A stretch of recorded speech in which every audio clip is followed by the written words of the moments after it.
Louvado seja o nosso Senhor Jesus Cristo e sua Mãe Maria Santíssima. Para sempre sejam louvados. A primeira leitura está dentro do contexto do primeiro concílio da nossa igreja, o Concílio de Jerusalém. Paulo e Barnabé foram até Jerusalém para falar com os apóstolos a respeito de algumas observações que eles tiveram em suas viagens, né? Quando anunciaram o Evangelho, fizeram prodígios, realizaram curas e perceberam que os pagãos tinham uma abertura de coração para o Evangelho muito maior do que os próprios judeus. E eles então foram até Jerusalém para colocar todas essas experiências e falar do seu testemunho. Diante de toda a fala, né, de São Paulo e de Barnabé, os apóstolos então resolveram mandar para Antioquia um mensageiro e homens que eram comprovados na fé para que pudesse dar a eles o sustento, continuar mantendo a fé. E aqui é muito interessante porque nós temos o princípio do sacramento da ordem, né, em que pelo sacramento da ordem se realiza a sucessão apostólica através dos nossos bispos, que são enviados pelo Santo Padre, o Papa, para as diversas dioceses do mundo, para ser de fato essa ponte, esse elo de comunhão entre toda a igreja.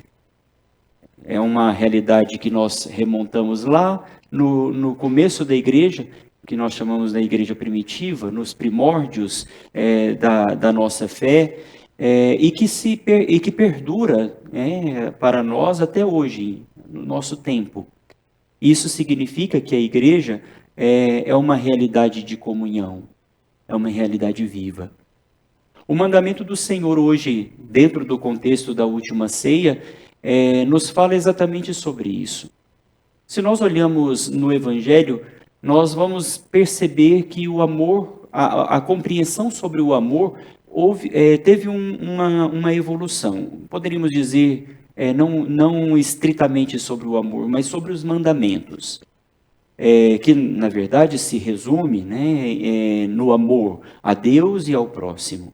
As 2 tábuas de pedra que Deus deu para Moisés, em seu resumo, uma se refere à relação do homem para com Deus, amar a Deus sobre todas as coisas, e a sua relação para com o próximo, no amor ao próximo como a si mesmo.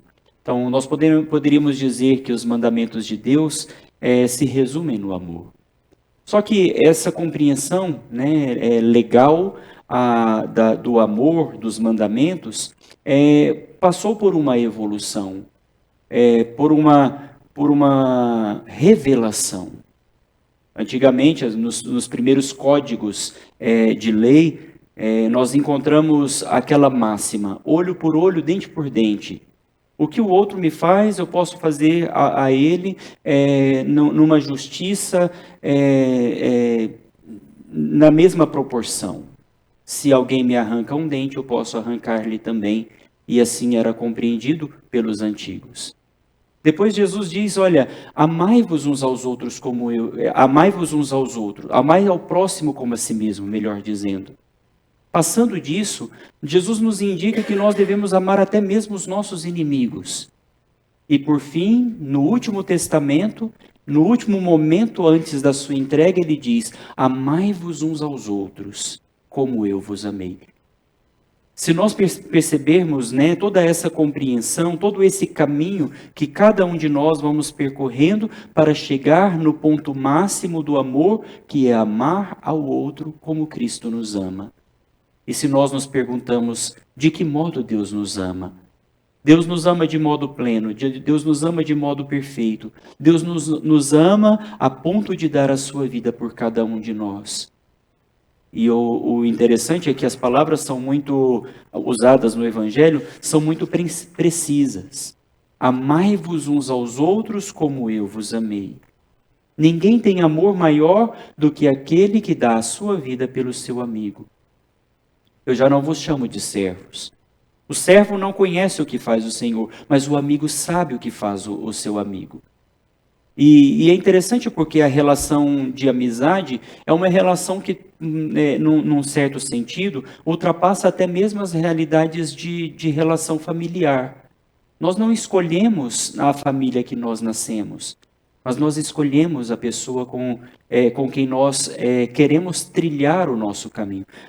Seria muito bom que dentro das nossas famílias vivêssemos também um amor de escolha e de amizade, não somente por um laço de sangue, mas por uma escolha verdadeira de fazer com que a palavra de Deus, o amor de Deus, de fato se reflita em nossa vida de maneira consciente e por liberdade. Porque Deus nos ama assim. É com a liberdade com que Deus ama a cada um de nós, e é com a mesma liberdade que nós devemos nos amar uns aos outros, a exemplo de Cristo, que foi capaz de entregar a sua vida para a nossa felicidade.